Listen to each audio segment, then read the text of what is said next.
Well, I ran out of storage partway through that last video, and I'm not going back and re-recording the whole entire thing. So you're getting two videos. But at the end of the last video, we have this argument going on between Leslie and Gary Fulcher. And Gary lowered his head like a bull. Girls aren't supposed to play on the lower field. Better get up there before one of the teachers sees you. I want to run, she said quietly. You already did. What's the matter, Fulcher? All Jess's anger was bubbling out. He couldn't seem to stop the flow. What's the matter? Scared to race her? Fulcher's fist went up, but Jess walked away from it. Fulcher would have let her run.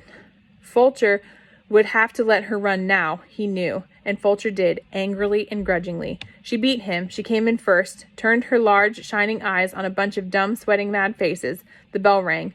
Jess started across the lower field, his hands still deep in his pockets. She caught up with him. He took his hands out and began to trot toward the hill. She got him into enough trouble. She speeded up and refused to be shaken off. Thanks, she said. Yeah, for what? He was thinking. You're the only kid in this whole darn school who's worth shooting. He wasn't sure. He thought her voice was quivering. But he wasn't going to start feeling sorry for her again. So shoot me, he said.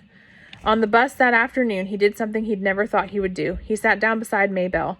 It was the only way he could make sure that he wouldn't have Leslie plunking herself down beside him.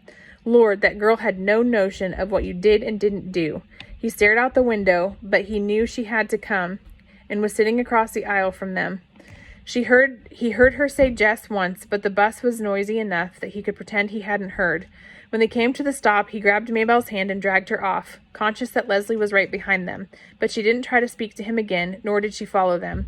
She just took off running to the old Perkins place. He couldn't help turning to watch. She ran as though it was her nature.